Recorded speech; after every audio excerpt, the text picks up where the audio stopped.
LinkedIn Live. I could not be more excited to speak with today's guest, Tony Buffamonte, who is the Senior Vice President and Global Head of Cybersecurity and Risk Services at Wipro Limited. For about 30 years, Tony has managed cybersecurity risks, assessments, strategies, and implementations for big, complex global organizations, including KPMG and Sears. But more about those two later. We'll talk today about how enterprises can assess risk and neutralize threats without losing sight of how all of that impacts the bottom line. So welcome, Tony. Let me just bring you forward. Terrific. Thanks so much for joining us. I understand you're in India today, or tonight for you. Absolutely. Thanks for having me, Karen. Yeah, I've spent a lot of time with the team out here in India this past week. Wonderful. Thanks again for making time. I'd just like to start with talking a little bit about you and your history. I love your career path. You were a consultant, and then you went into business, and then went back to consulting. You bring sort of, I think, a depth of understanding that oftentimes consultants don't have. My own path was in industry before I went into consulting, and I just think the perspective is tremendous. Maybe you could talk a little bit about how your time as the manager of Sears.com, right, which I would imagine in the early 2000s was a different sort of undertaking than it would be to stand it up today. Sort of how that has informed your time both at KPMG and at Wipro. Oh, absolutely. I mean, I think there was nothing better for me than getting really close to the business. And whether that was new system implementation projects, new functionality they wanted to add to the e-commerce website, or the day-to-day operational activities of what was happening. So when I look at real world issues, and we used to audit things, 30 years ago, we would talk about IT change management and segregation of duties and all these good things. And I can tell you without fail, as someone who's lived through the horrors over a Thanksgiving weekend of someone who didn't follow those in our IT organization and having, 40,000 orders queued up that weren't going to customers, these issues and challenges are absolutely real, and they impact the nature of the business. And so that gave me certainly a firsthand look at exactly the types of things that we used to talk about, quite frankly, in consulting. Yes. And I don't think we called it cybersecurity back then. It had its own name. That's great. So you moved from that into KPMG and now this position at Wipro. Could you talk a little bit about what your overall responsibilities are there? Priorities? Absolutely, Karen. We have about 9,000 cybersecurists on my global team here at Wipro. And it's everything from advisory to system implementation to, of course, managed services. And so we're able to provide a full suite of offerings for our clients across the globe. And the one nice thing about the way our organization is set up, about 2 years ago, you might remember Terry Delaporte came over as the new CEO from Capgemini and reorganized the company at that point, simplifying the org structure. There's 4 strategic market units, as we call them: Americas 1, Americas 2, which are divided by sector, Europe, and APMEA. I sit as a global business line underneath all of those markets, providing cybersecurity services with one true global team, one P&L on my side, to be able to support our customers in each and every region, in each and every sector. Wow. Well, with such a broad scope and depth with 9,000, you must be in a really unique position to see emerging risks in cybersecurity. What can you tell us about that? Well, I'll tell you, Karen, I think what we're seeing today, certainly hopefully on the tail side of the pandemic here, but you never know with what we're seeing in China right now, for example. But, I think organizations today are facing a pace of change that is unprecedented. I mean, I think if about the CISO or the security practitioner and their role, they're caught between a business that wants to transform at the speed of light to stay ahead of the competition, a business that wants to adopt emerging technologies, right, take advantage of automation, and trying to balance that between defending their operations in a threat landscape that's incredibly dynamic and a regulatory landscape that continues to evolve. So all of those 4 factors really competing with each other and trying to do all that in a cost-effective manner is certainly a challenge for our clients today. Yes. I mean, with such a diverse threat landscape, how do you know where to start? Well, the good news is for us, we have 17 cyber defense centers that are monitoring threats every second across the globe. And so, We have threat researchers, that are out there looking at everything that's been happening. Of course, in the environment today, it's much different than it was just a few months ago. And the idea here is to, the challenge clearly is, how do you make that intelligence really meaningful for an organization? And so you have to layer on some industry context and certainly get an understanding of the client's environment. And that's why we feel well positioned as cybersecurists who run operations for many clients each and every day, whether that be running their cloud infrastructures, whether that be monitoring their systems, whether that be running their identity and access management programs. The fact that we get to see what's actually happening in their environment puts us in a phenomenal position to contextualize the threat intel that we're getting, but also help them understand the root causes of maybe some of the risks that they're seeing, and help them either advise them or implement some things that can continue to mitigate those risks. Yeah. Do you have an example or two you could share with or without the company name, depending on what's most comfortable? Sure. I mean, as I mentioned, the companies are trying to automate their business processes, right? They're trying to get closer to the customer. They're trying to find a way to make sure that they still maintain a competitive edge in the market. And so, certain clients have gone back on the activity in the recent past. And so they've asked us to do is look at, here's an organization that I'm bringing on board. Let's take a recent identity and access management use case, for example. I'm bringing on another organization that has its own identity and access management processes, infrastructure, technology stack. I need to bring that into my environment, rationalize those tool sets, rationalize those controls, make sure that those processes are aligned so I can provide that ease of access to the employees and ultimately the customer as well, because this is not only enterprise identity and consumer identity.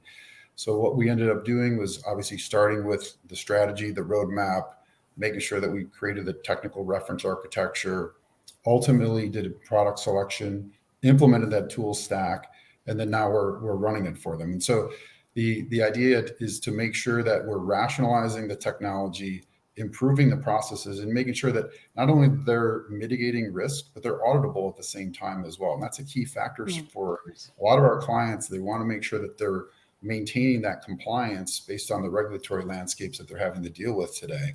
That's a huge point. Yes, and so many different regulatory landscapes across the globe. So I would imagine a huge point internally for you as well. Yeah.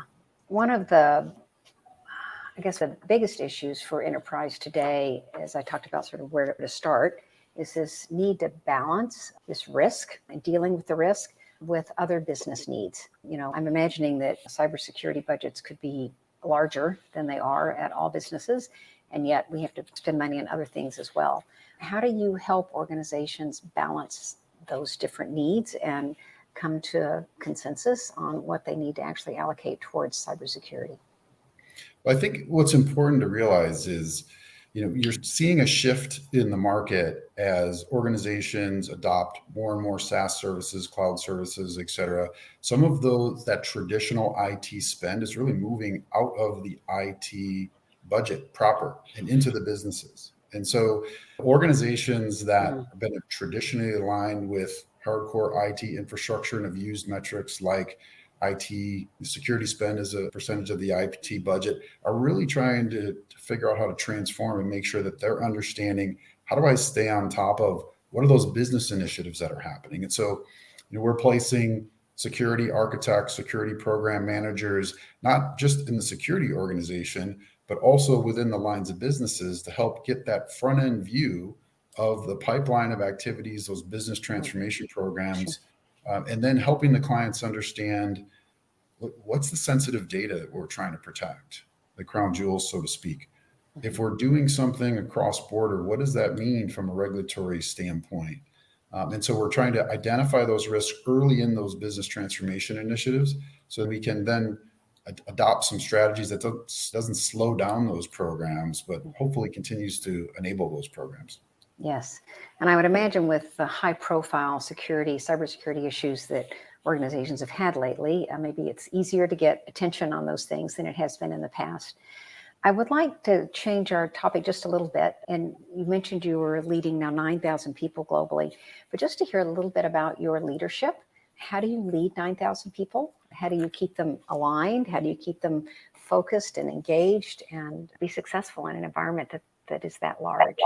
It starts with a great supporting cast. That's first and foremost. My rule of thumb over almost 30 years has been to try to surround myself with the best people I can find to be able to ensure that that messaging, that mission, that vision that we're trying to progress within the organization is filtered across the organization. You can only do that with strong folks. And so, I think for me, it's been really about keeping a very simple mantra in mind for our folks. And that is, our desire is to help the world's best organizations become cyber resilient. And so I noticed I didn't say the largest, I didn't say the smallest organizations, but some of the most complex organizational issues. Our goal is to help them understand what those risks are, help them implement tools and processes for those risks, and help run those day to day and maintain that level of resilience. And so,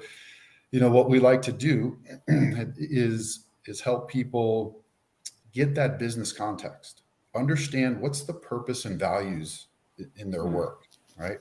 You may not know that, Wipro, 67 cents of every dollar of profit that Wipro makes goes to the Premji Foundation for philanthropic purposes. Yeah. And so I don't know another organization that gives back to the community with such purpose. And so we often talk about, what is your 67? What does it mean to you as an individual? And what is the purpose of the work that you do each and every day? And I will tell you, it's easy for some of our folks, especially newer folks that just join out of college, to jump right into a technology, a tool, a platform, and really start thinking about this is what matters. Helping them translate that to the fact that that's an air traffic control system, and you're actually making the skies safer for your children, or that's actually about an implantable device that regulates bodily functions. The impact that we can have as cyber practitioners, that really starts to rally and motivate and bring the team together and start to align back to that mission. Those use cases are so powerful. One of my clients, Key Factor, is PKI as a service, and that is one of the tools for employee engagement. It's just absolutely having people understand the impact of their work. I know that in addition to leading these 9,000 people, you also have a big diversity component to your work. Maybe you could talk a little bit about your role there as it regards diversity. Yeah, absolutely. That's been a passion of mine for many years. And we talked about how complex, the issues and challenges of business are today. That's only solved by, bringing the best and brightest talent and diverse perspectives and points of view into the issue. And so, as we've continued to grow our initiatives here at Wipro, I've taken over as the Inclusion and Diversity Council chairperson for all of what we call our infrastructure, cloud operations, and cyber business. And that has 4 major charters to it, items around obviously recruiting, retention, coaching, mentoring, bringing back returning mothers to work, for example. How do we help assimilate, folks at different stages of their careers? It certainly has a lot to do with PWD and LGBTQ initiatives as well. But one of the things I'm most proud of, which was pretty recent actually, is starting the Wipro Women of Cyber Network as well. It's actually something I started with a phenomenal partner of mine at my previous firm. And that really inspired me to continue to take that forward as we go, on our journey together. Oh, terrific. Applause, golf applause from here. I can't say enough about how important that is in an organization. We all have so many blind spots, and we only close those blind spots by hearing from diverse voices. And certainly in an organization the size of yours, plenty of room for diversity. Curious, how are you supporting women in particular who are returning to the workforce? I know that's been a particular issue over the last couple of years. Yeah, we actually have a formal program called Returning Mothers to Work for those that have had children. That's clear. Back into the mix. And so what that means is, they are set up with a specific mentor, a specific set of career paths and goals and objectives. And whether that means alternate work arrangements or not, that's something that's planned directly, with the individual. We've set up additional coaching and mentoring sessions for women across the organization as well, and also sponsorship and advocacy. I think that's a Yes. key part of the journey, is to make sure that, as we continue to drive our business forward and grow talent within the organization, it's really easy, as you can imagine, in a group of 9,000 people, to get lost in the shuffle a little bit if you're not careful, particularly in this work environment that we're operating in today. And so making sure that we've got those assigned coaches, those assigned advocates, those mentors, and making sure that we're really looking across the board at our talent. We evaluate our talent on a quarterly basis at Wipro, very formally in our systems. And that really helps us to make sure that we're understanding the needs of each and every individual, regardless of where they sit in the organization. Yeah, wow, terrific. I think there's nothing worse than waiting till the year-end performance review to find out you did something wrong in the first quarter. So good to hear you staying on top of that as well. I think there's another component that affects your leadership probably in great measure that you haven't mentioned yet, and that is your auto racing background. I'm going to brag about you for a minute, and then I'd love for you to talk about how it has informed your leadership. You're a champion driver, both nationally and internationally, over the past 35 years, winning Trans Am Series championships in 2016.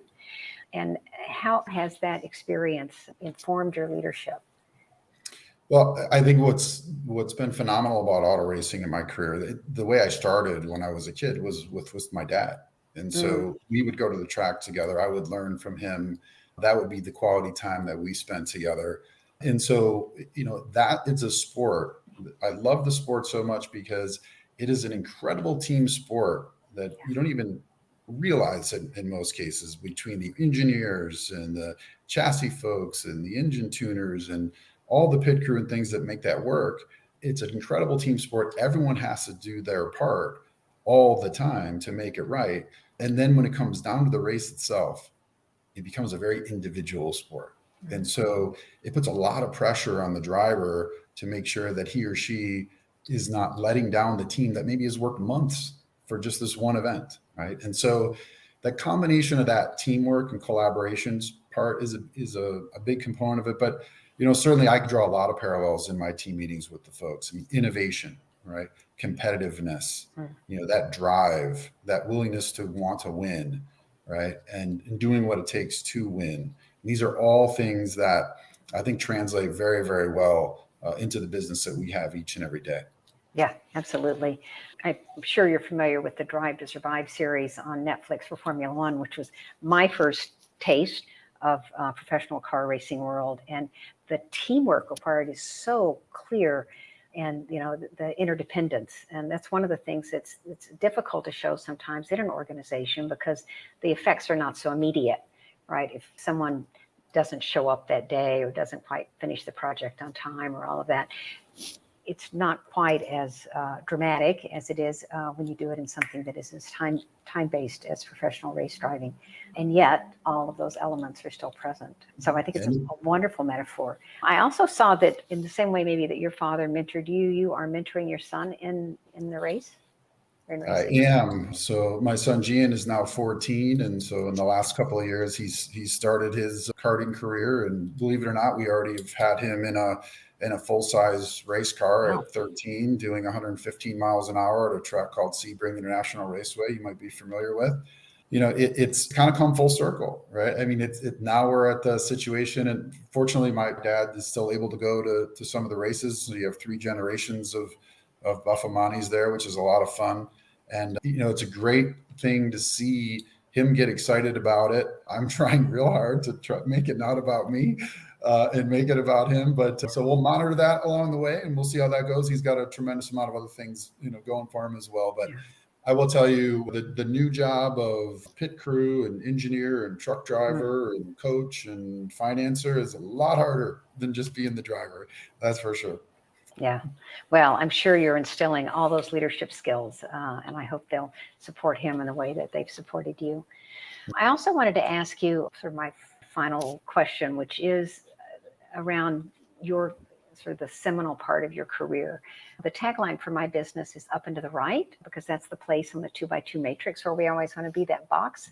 And was there a moment in your career where you knew that you were moving in that direction towards success?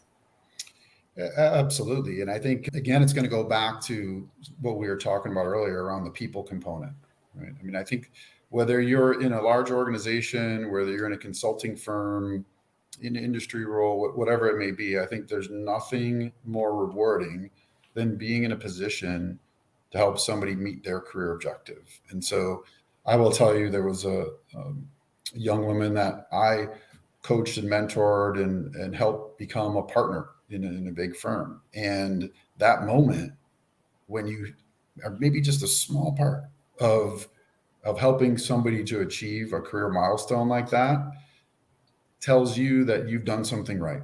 Right? You've been able to, have enough experience, enough history, enough relationships, and who knows, maybe knowledge, maybe dumb luck, but to be able to help coach and guide and be a part of that made me think this is working out really, really well.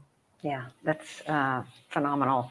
We were talking before we went live here about sort of the importance of mentorship, and I just would underscore it for anyone who's listening, and I know that you practice this, Tony, is that it's important to offer it. Oftentimes people they're either afraid to speak up or they don't know that they can speak up and ask for help. You've hired competent people who sometimes are afraid to show that they're maybe not completely competent at everything, that they're currently doing and will be doing. But just to reach out and offer that mentorship or that support can make such a difference. I'm imagining that you have formal programs set up within your organization to do that as well. Absolutely. We certainly have formal programs for that. But I would also say, it's not a project or a program. It's something I still, 30 years later, I still have phenomenal mentors that give me thoughts and guidance and advice. And I think that's, being able to be vulnerable, as a leader or as an individual and just go and ask, for that help, breaking down some of the ego and some of those walls there, I think it is just pivotal to continue to grow as a person. And so I think I would encourage anyone formal programs are nice. Yes, we have them. I think some of the most impactful mentorship relationships are maybe a little less formal. Yes. But either way, it's certainly a valuable resource and relationship that you have for life. Wonderful. Well, thank you so much, Tony, for your time today and sharing both about your career and a little bit about your family as well. Thank you again for making time, and I look forward to talking again soon. Appreciate it. Thank you very much. Take good care. You too.